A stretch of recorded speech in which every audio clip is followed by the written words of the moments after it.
Quisiera invitarles a que leamos, a que abra sus Biblias y leamos en el libro de Malaquías, capítulo 4. Vamos a estar leyendo los versículos 1 al 6. Malaquías, último libro del Antiguo Testamento, capítulo 4, vamos a leer los versículos 1 al 6. Cuando lo tenga, si puede ponerse de pies para que leamos la palabra del Señor.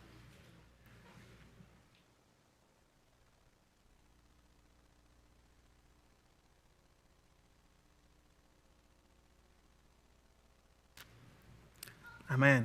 Malaquías, capítulo 4, vamos a leer los versículos 1 al 6.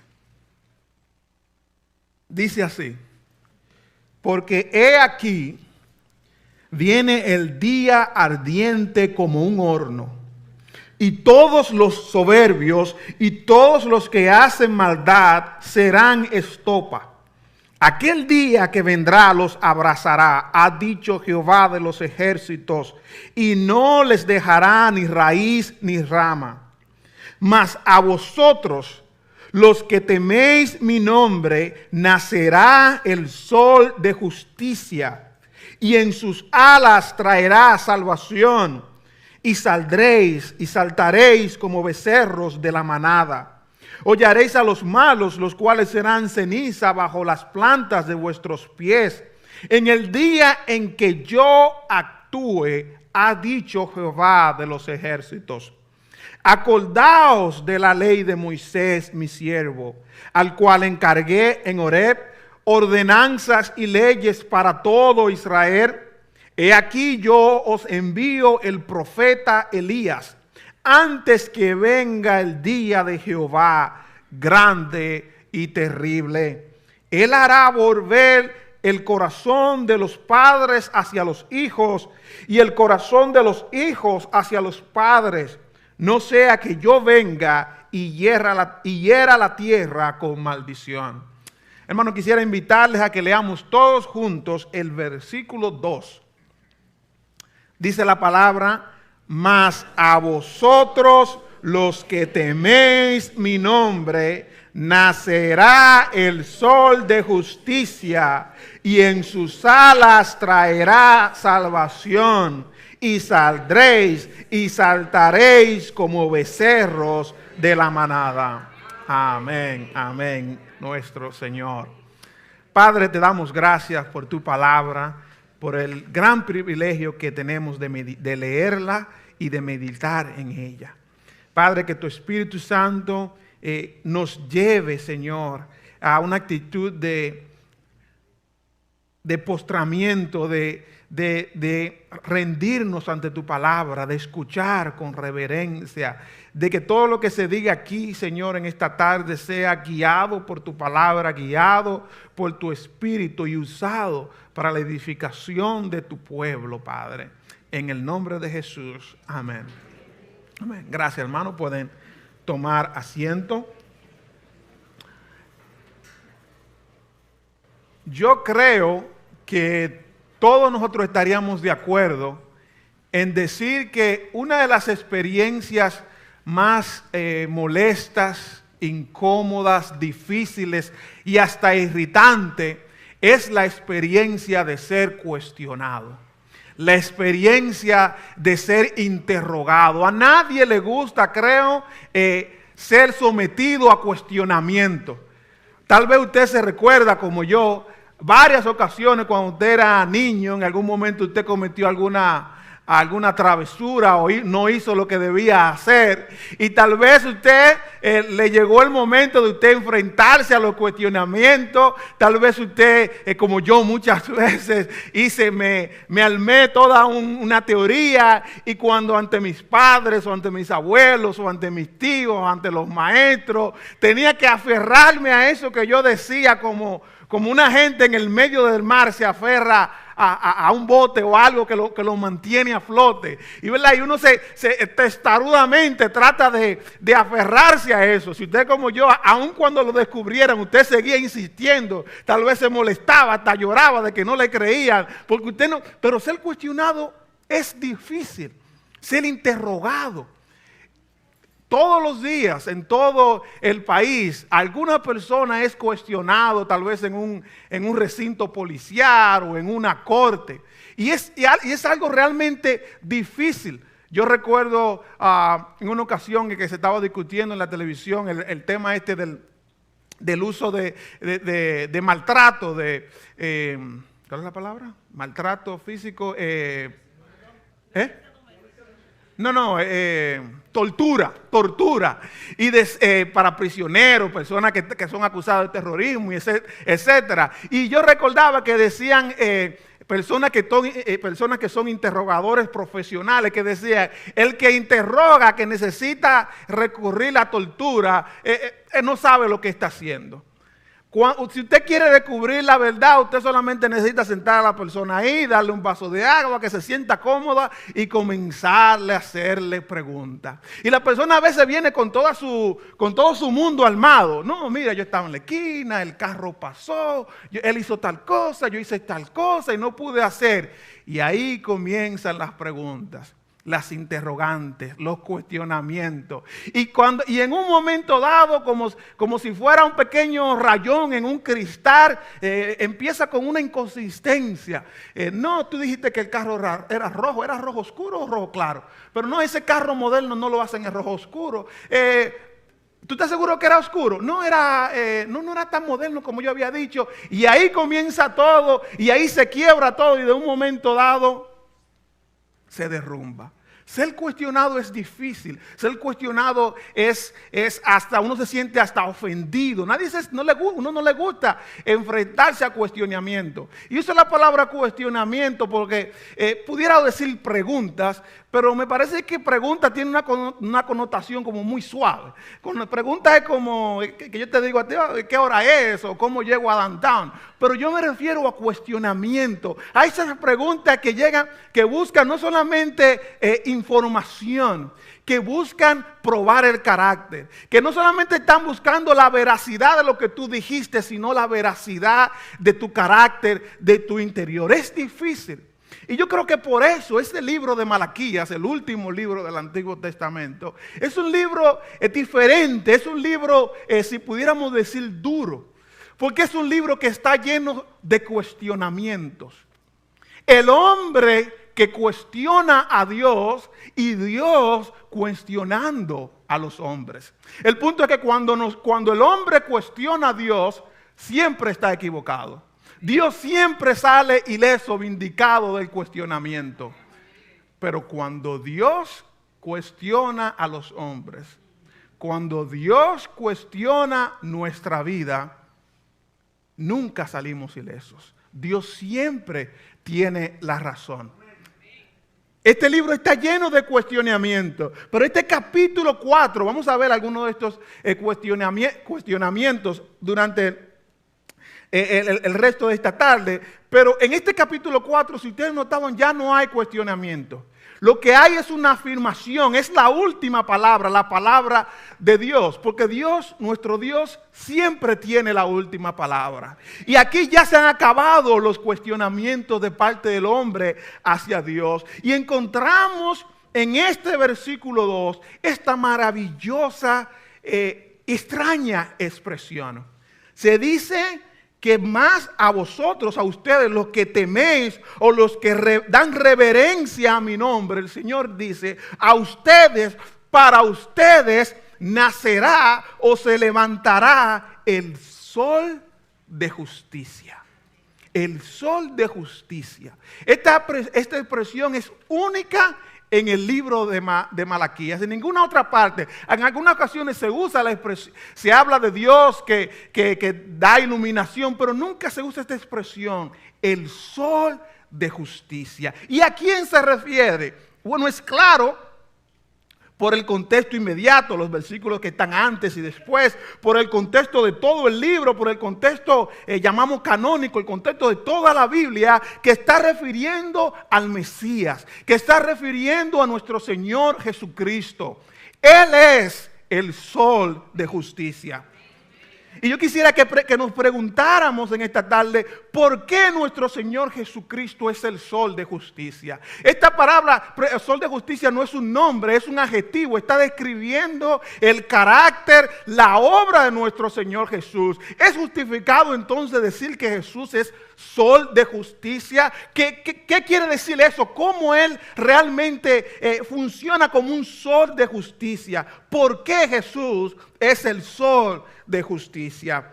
Quisiéramos meditar un poco en eso en estos momentos. Bueno, tal vez usted se pregunta, tal vez usted me diga, Raymond, pero estamos en mayo y tú vienes, estamos un mensaje de Navidad, porque habla de nacimiento. Bueno, en la casa del Señor siempre es Navidad. Pero espérate hasta diciembre. No, es que yo no soy muy paciente. Bueno, tal vez lo repetimos en diciembre. No.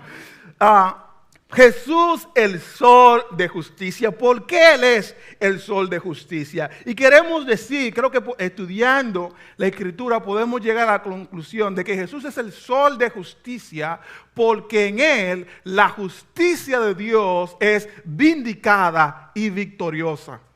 En Él la justicia de Dios es vindicada, es victoriosa. ¿Qué tiene que ver esto con todo lo que dice el libro de Malaquías? Cuando decíamos que en el libro de Malaquías las personas, el pueblo cuestiona a Dios en varias ocasiones. Y cuando estudiamos el libro nos damos cuenta que el pueblo estaba pasando por una profunda crisis espiritual.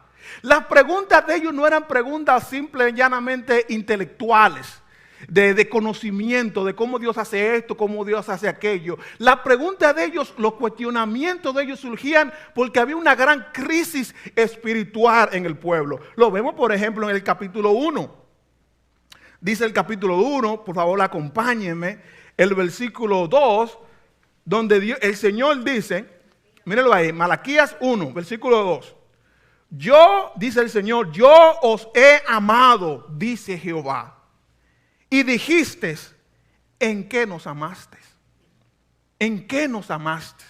Ven ahí el cuestionamiento duro de las personas. Vemos ahí cómo ellos su fe siguen todavía aquí no se está hablando de problemas, de que había problemas de idolatría, o que había, como en otros profetas, o que habían problemas de que habían descuidado la adoración del Señor. Seguían en la adoración.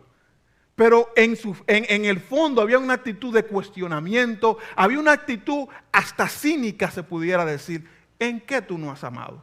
Y esa falta de devoción, de esa duda del amor de Dios, se manifestaba como es natural en su adoración a Dios. Cuando nuestro amor a Dios falla, lo próximo que falla, el próximo eslabón en romperse es nuestra adoración sincera al Señor. Lo seguimos viendo ahí en el capítulo 1. Cuando ellos ya estaban cansados del Señor. Miren lo que dice el versículo 13, por favor léanlo conmigo. Dice, habéis además dicho, el Señor les dice, oh, qué fastidio es esto. Y me despreciáis, dice Jehová de los ejércitos, y trajisteis lo hurtado, cojo, enfermo, y presentasteis ofrenda. ¿Aceptaré yo eso de vuestra mano? Dice Jehová. O sea, ellos estaban cansados, lo seguían haciendo. Como tal vez en algún momento nosotros podemos seguir viniendo a la iglesia, o podemos seguir cantando las canciones, podemos seguir haciendo lo que se supone que los cristianos hacen, lo que tal vez hemos hecho por mucho tiempo. Pero en su corazón no era la adoración que Dios merecía, no estaban adorando a Dios de corazón. Y eso se manifestaba en que estaban dispuestos a ofrendar algo al Señor que se habían robado. Pero si seguimos escarbando, nos damos cuenta que el problema era más profundo aún. ¿De dónde surgía esto? Miren cómo lo dice el capítulo 2, el versículo 17. Habéis hecho cansar a Jehová con vuestras palabras. Y decís, versículo 17, capítulo 2. ¿En qué le hemos cansado? En que decís, cualquiera que hace mal agrada a Jehová, y en los tales se complace. O si no, ¿dónde está el Dios de justicia? Ahí llegamos al punto.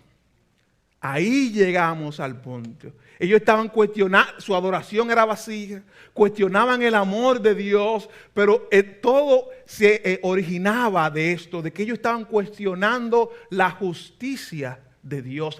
Por eso decimos que estos cuestionamientos no son de información, se está cuestionando el carácter mismo de Dios. ¿Dónde está ese Dios de justicia del cual hemos leído en la palabra, del cual nuestros padres nos han dicho? ¿Dónde está ese Dios? Y antes de que seamos tan rápidos en juzgarlo, recuerden que Malaquías es parte vive en el periodo después o post-exílico.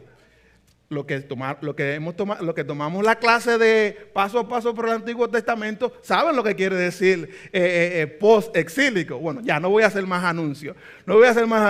Pero yo me aprovecho. Pero lo que le quiero decir, hermano, es que ellos vivían en un tiempo después de volver del exilio, donde el pueblo de Israel había sido reducido a una pequeña provincia insignificante en el imperio persa. Y ellos veían la injusticia, y ellos veían lo que estaba pasando, y eso realmente los afligía, como nos aflige a nosotros cuando vemos la injusticia. Si quieren más confirmación de que esto era parte o uno de los grandes problemas del pueblo, miren cómo lo dice en el capítulo 3.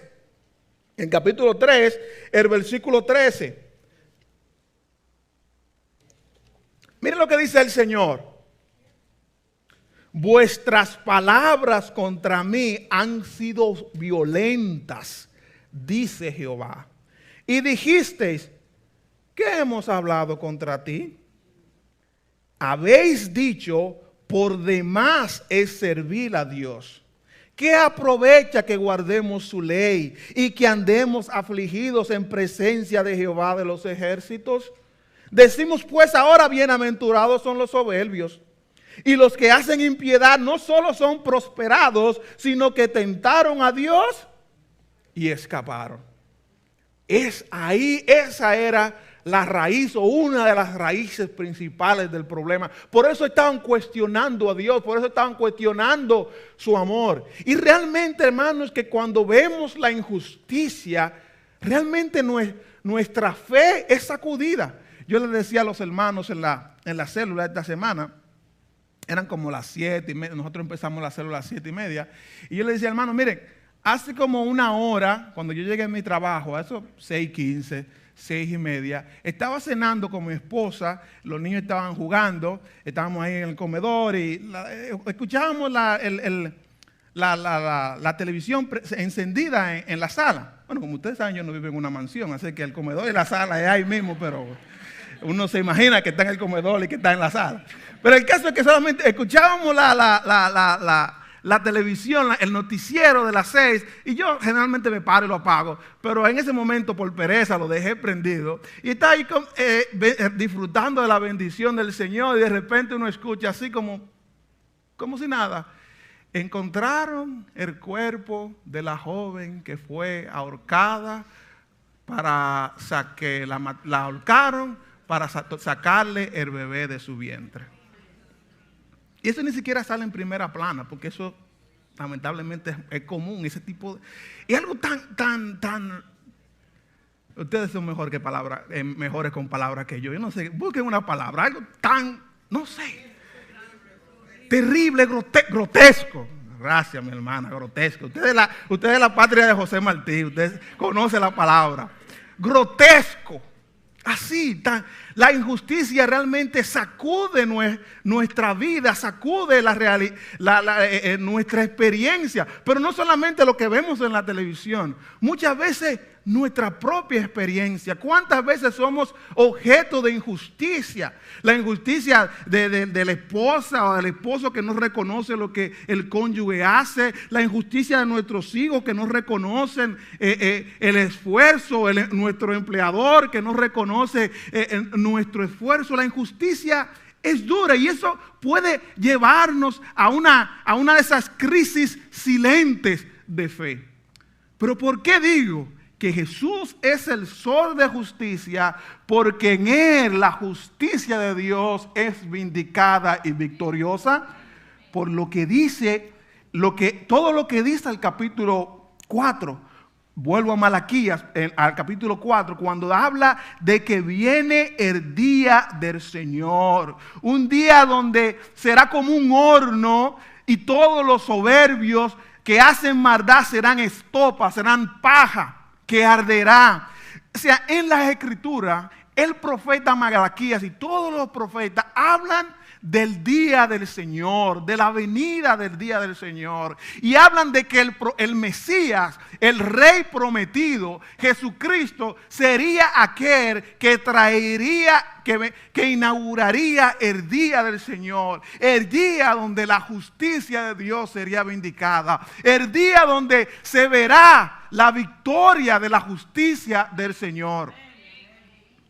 La victoria de la justicia del Señor. Malaquías es el último profeta del Antiguo Testamento. No solamente en el orden de la Biblia, sino en orden cronológico. Vivió apenas 400 años antes de nuestro Señor Jesús. Pero lo que él dijo era un mensaje que corría a lo largo de todos los profetas. De que un día el Señor traería justicia y juicio a este mundo. Por ejemplo, lo dice, ya lo había dicho años antes del profeta Jeremías, el capítulo 23.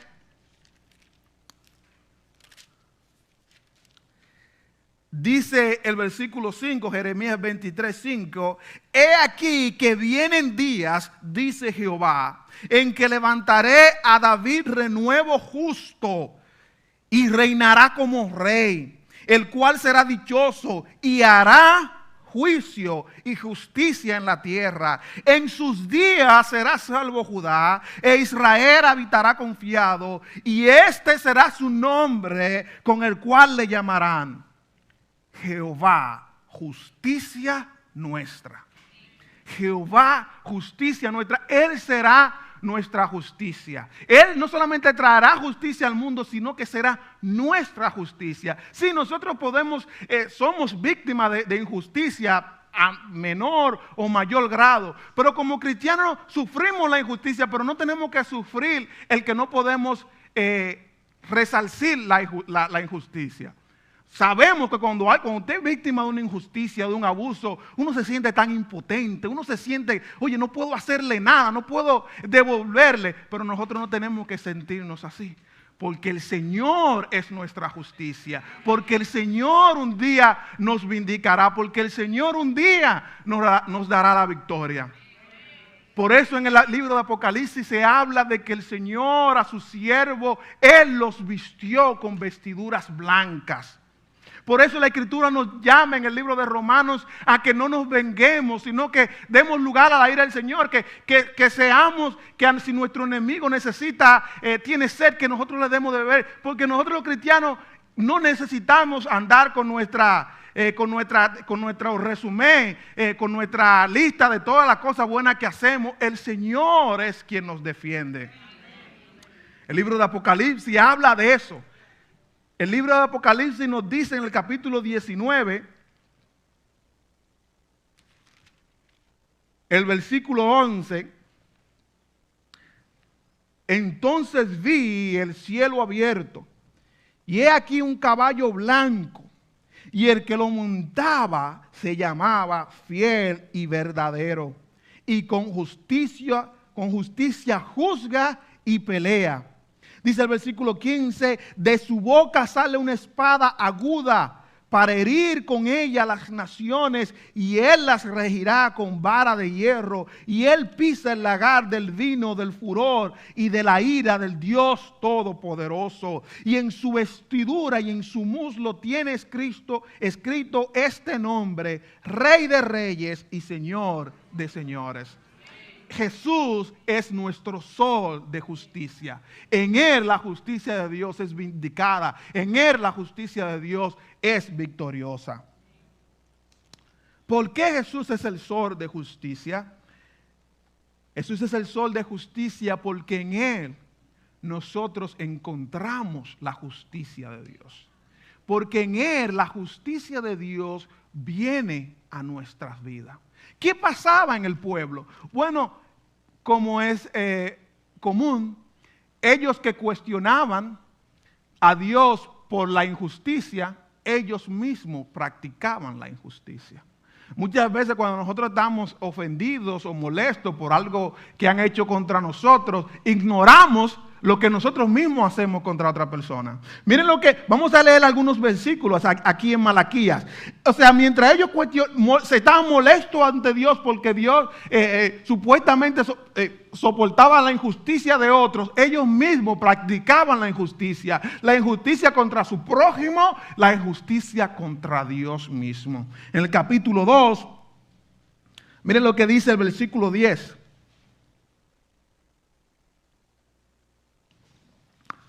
Malaquías 2:10 dice: ¿no tenemos todos un mismo Padre? ¿No nos ha creado un mismo Dios? ¿Por qué pues nos portamos desleales el uno contra el otro, profanando el pacto de nuestros padres? Deslealtad entre uno y otro. Pero el profeta, inspirado por el Señor, muestra la impiedad de ellos aún más a lo más íntimo. Miren lo que dice el versículo 14. Sigo en el capítulo 2. El Señor dice en el versículo 13 de que no va a mirar más sus ofrendas, no va a aceptar con gusto nada que venga de la mano de ellos. Y en el versículo 14 ellos dicen: mas diréis, ¿por qué?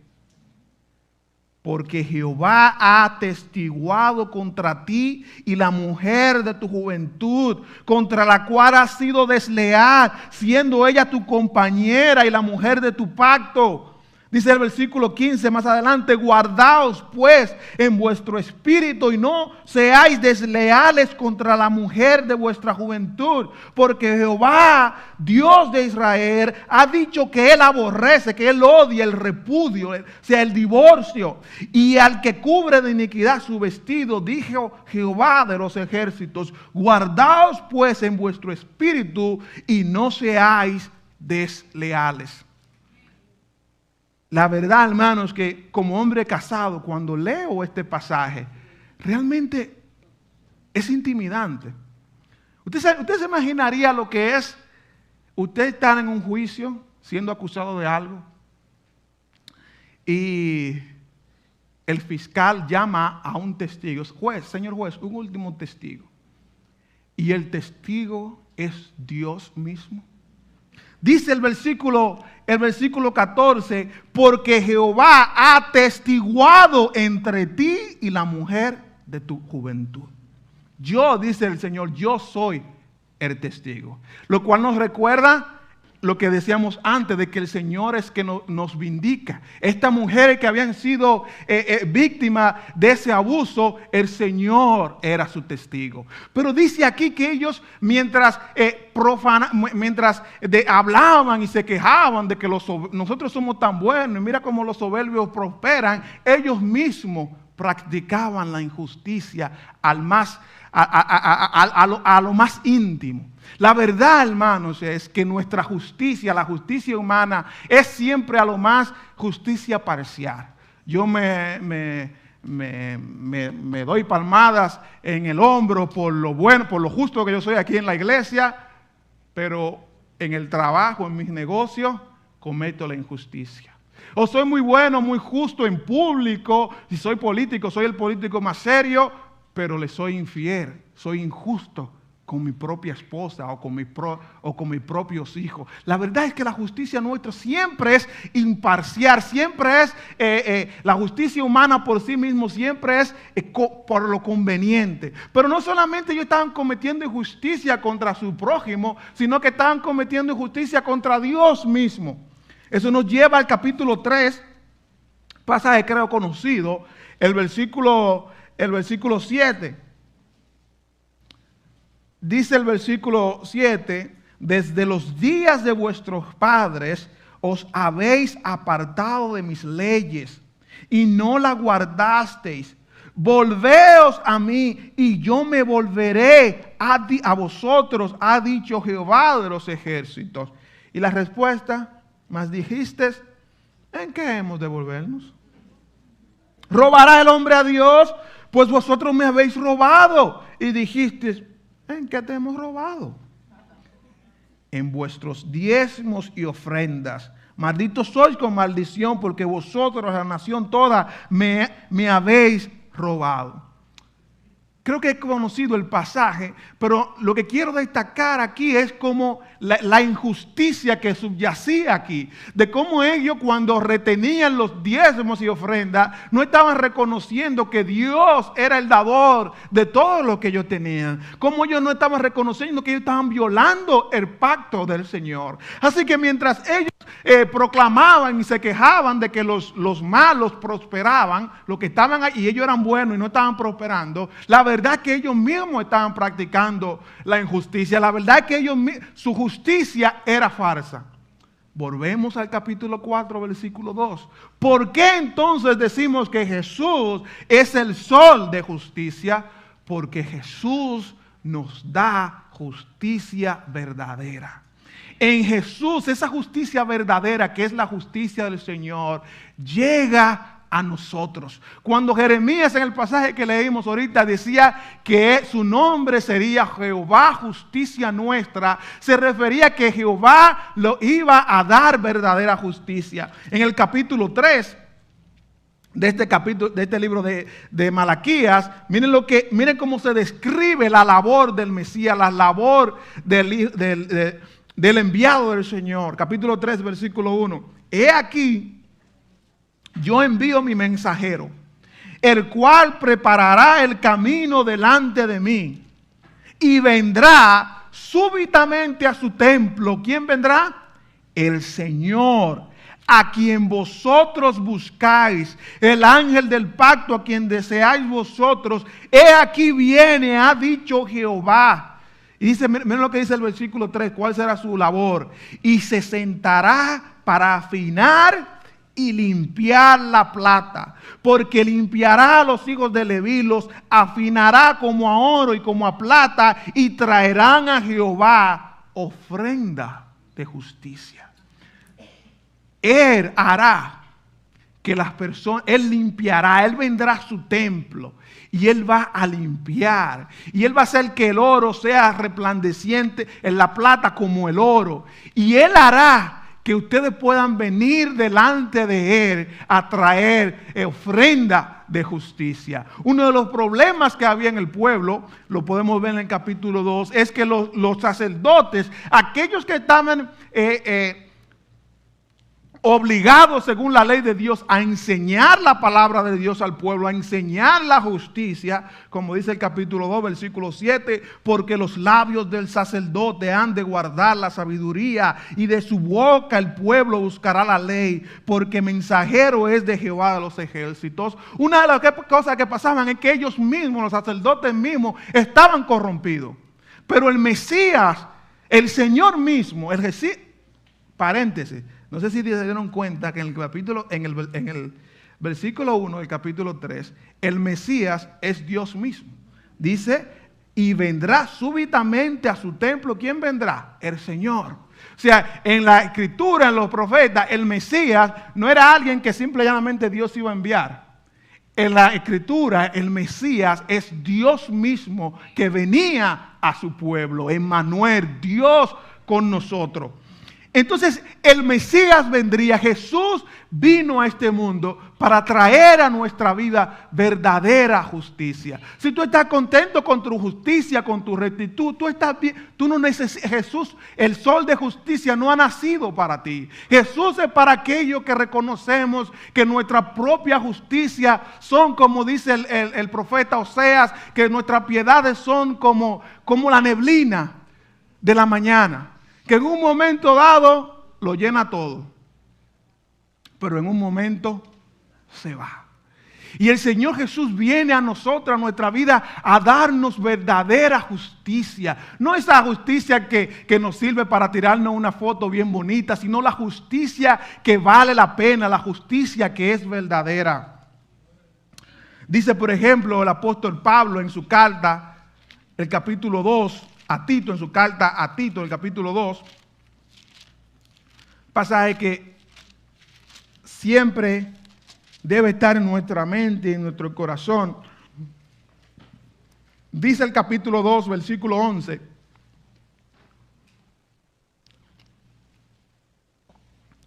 Porque la gracia de Dios se ha manifestado para salvación a todos los hombres, enseñándonos que, renunciando a la impiedad, a los deseos mundanos, vivamos en este siglo sobria, justa y piadosamente, aguardando la esperanza bienaventurada y la manifestación gloriosa de nuestro gran Dios y Salvador Jesucristo, quien se dio a sí mismo por nosotros para redimirnos de toda iniquidad y purificar.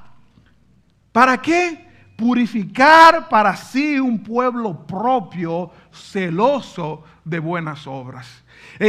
Las buenas obras en el pueblo, en el pueblo del Señor son las bendiciones de nuestro Señor. O sea, cuando nos enseña, no sé si ustedes le han enseñado, pero cuando usted lee la escritura, usted le haga preguntas al pasaje y usted le hace una pregunta como, por ejemplo, ¿hay algún mandato que debo obedecer?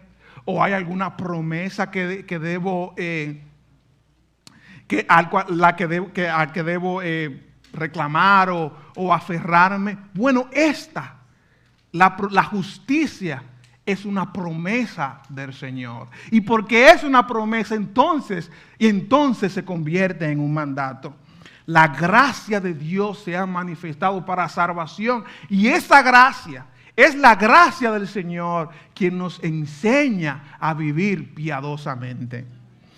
Entonces Jesús, nuestro Dios, es el sol de justicia. Es el sol de justicia, como hemos visto, porque en Él la justicia de Dios es vindicada y victoriosa, porque en Él nosotros recibimos o encontramos la justicia de Dios para nuestra vida, y es también nuestro sol de justicia, porque en Él encontramos la salvación que da la justicia. Dice el pasaje, Malaquías 4:2, mas a vosotros, para ustedes, como regalo mío para ustedes los que dan reverencia, los que teméis mi nombre, nacerá el sol de justicia, y en sus alas traerá salvación. En sus alas o en sus rayos, otras versiones dicen. O sea, un sol hecho de justicia, pero que irradia salvación. Que irradia salvación. Esta parecería una imagen un poco contradictoria, porque cuando hay justicia y nosotros no somos justos, lo que usted esperaría, que usted toma esto con esto, lo que usted esperaría sería condenación. Pero Jesús es el sol de justicia que irradia, que trae salvación. Y esto, hermano, es prerequisito para lo que hemos dicho antes. Para que nosotros vivamos en la justicia del Señor, antes de eso necesitamos la salvación que viene del Señor. Sí, yo sé que aprendimos en la escuela que el orden de los sumandos no altera, ¿verdad?, la suma, pero aquí sí vale. Aquí sí vale. Primero necesitamos la salvación que viene del Señor, y entonces podemos vivir en la justicia que viene del Señor. Por eso ese pasaje que hemos leído en Tito dice que la gracia se ha manifestado ¿para qué? Para salvación. Y es entonces que esa gracia nos enseña a, renunciando a los deseos mundanos, vivir en este mundo justa y piadosamente. El Señor Jesús es nuestro sol de justicia que trae para nosotros salvación. Eso fue lo que entendió este hombre Zacarías allá en el capítulo 2 del Evangelio de Lucas. Cuando vio al niño lleno del Espíritu Santo, y dice allá en Lucas capítulo 2, hablando de la promesa del Señor, dice que librados de nuestros enemigos, sin temor les serviríamos, en santidad y en justicia delante de Él todos nuestros días. Dice el versículo 77, él está hablando de quién es Jesús, de su ministerio. Dice en el versículo 77, para dar conocimiento de salvación a su pueblo, para perdón de sus pecados, por la entrañable misericordia de nuestro Dios, con que nos visitó desde lo alto la aurora, para dar luz a los que habitan en tinieblas y en sombra de muerte, para encaminar nuestros pies por camino de paz. Camino de paz. Jesús es el sol de justicia que irradia, que trae para nosotros salvación. Decíamos, hermano, al principio que el juicio, cuando los seres humanos juzgamos a Dios, nuestro juicio siempre es falso y Dios siempre es vindicado. Pero que cuando Dios juzga al hombre, el juicio de Dios siempre es verdadero y nosotros siempre somos hallados faltos. Pero hay otra diferencia entre el juicio de nosotros y el juicio de Dios. Porque el juicio de nosotros es siempre para condenación. Es siempre, los cuestionamientos nuestros siempre son para hallarte culpable, para destruir a quien cuestionamos. Pero los cuestionamientos del Señor sí duelen, sí somos hallados faltos. Pero el Señor nos cuestiona para traernos a la luz de su salvación. A la luz de su salvación. Para que arrepentidos vengamos delante de Él y busquemos salvación. A mí siempre me ha llamado la atención cómo el libro de Malaquías empieza de manera particular. Si ustedes leen ahí el capítulo 1, el versículo 1 dice: profecía de la palabra de Jehová contra Israel por medio de Malaquías. Usted lee esa introducción y usted dice, aquí solamente va a haber juicio y solamente va a haber condenación. No todos los profetas empiezan así. Generalmente los profetas comienzan hablando palabra del Señor por medio de Isaías, etc. Pero aquí Malaquías de manera especial dice que es palabra de Jehová contra Israel. Pero lo que parecería un juicio, lo que parecería, y razones no faltaban, termina el Señor hablando de un sol de justicia que traería salvación. Porque la intención de nuestro Dios es siempre salvar. Porque Dios se deleita en salvar. Porque Dios quiere salvarnos.